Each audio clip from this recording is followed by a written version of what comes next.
রে ভাই কি দেখেন ফাইনাল ফুল ফুটে আছে মনে হুদ পড়ে নাকি দেখি তো কপালে পড়ছে তো দেখো তো কাম দেখো তো সাইজের গাছে এখন ফুল ফুটছে কপাল দেখছো কপাল মাটি কোথায় দেখো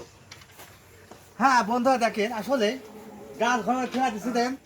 দেখেন আপনারা দেখেন গাছ ছুঁয়া দো ফুল ফুটছে তাহলে কি লোক কপাল ভালো লোকটা দেখছো এক সুন্দর ফুটেছে আপনি কি বুঝলো ফুলটা বুঝছেন কিন্তু এখন লাগাই দেখো সাইন কিনে খাইতে 1,000 টাকা সাইন কিনে খাইছি বন্ধুরা বুঝছেন এই বাঁশ কয় লাগবে নাকি তোমাদের বাঁশ কয় লাগবে নাকি একটা লাইক একটা কমেন্ট একটা শেয়ার করে দেবেন বন্ধুরা বলবেন যে ভাইয়া আপনার ভিডিও অনেক সুন্দর হয়েছে আর আমার পেজের নাম হচ্ছে মোহাম্মদ উজ্জ্বল আলী বাংলাদেশ পেজ খোলা আছে বন্ধুরা তো ভালো থাকবে আবার দেখা হবে আল্লাহ হাফেজ।